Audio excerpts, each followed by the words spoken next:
The Passover Seder table is rarely a quiet place. It is a high-density collision of sensory inputs, loud debates, rapid storytelling, and clinking silverware. To make sense of this meal, the Haggadah relies on a famous archetype, the four children. Three are highly vocal: the wise child analyzing laws, the wicked child testing boundaries, and the simple child asking straightforward questions. They participate by speaking. And then there is the fourth. He sits among the same noise, observing the same rituals, but he utters no words at all. In a space defined by verbal debate and loud prayers, the adults at the table instinctively view this silence as a problem. We tend to equate a quiet mouth with an empty mind. The Haggadah gives this fourth character a very specific title, the one who does not know how to ask. And the text gives the adults at the table exactly one instruction on how to handle him. Et petach lo, you must open for him. Historically, we have interpreted this as a mandate to lecture. We treat the child as an empty vessel, assuming that he isn't asking questions. It's our job to forcefully pour in historical facts until he gets it. But looking closely at the dynamics of the table, that interpretation is backwards. His silence is a deliberate choice. This quiet state is an active choice to absorb the room rather than project onto it. While the room buzzes loudly with overlapping conversations, the child's internal perspective snaps shut into complete focus. He is entirely overwhelmed by the sheer volume of data in the room. He is actively processing heavy, complex inputs all at once. He breathes in the sharp, bitter smell of the maror. He senses the physical tension in the adult's shoulders, and he feels the profound weight of his grandfather's memories hanging in the air.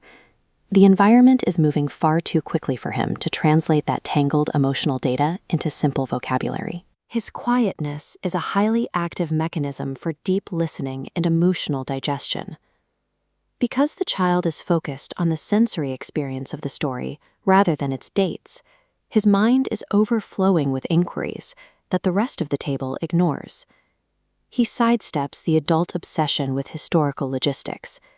He isn't wondering about geographic routes or the specific number of plagues. He is listening for the human reality beneath the text, wondering how a word like freedom translates into a physical sensation on his own skin.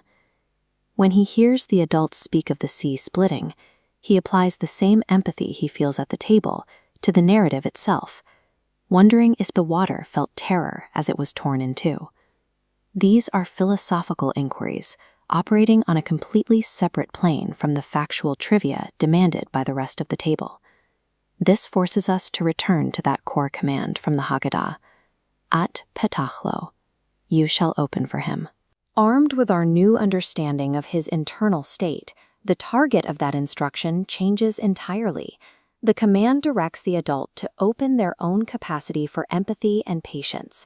The action required from the adult is simple validation. Look the child in the eye and acknowledge his quiet presence, without demanding a verbal performance to prove he belongs at the table. The goal is to build an environment free of pressure, giving complex thoughts the necessary time to incubate. The burden of communication shifts. The child doesn't need to learn how to speak right now. The adult needs to learn how to respect the silence. Recognizing the value of this silence connects directly to the core theme of Passover, the concept of true hirut, or freedom. Freedom is often measured by vocal agency, the power to speak out loud, assert an opinion, and win an argument. The child suggests a quiet, internal variation of that liberation, the safety to exist and wonder without a deadline for a verbal response.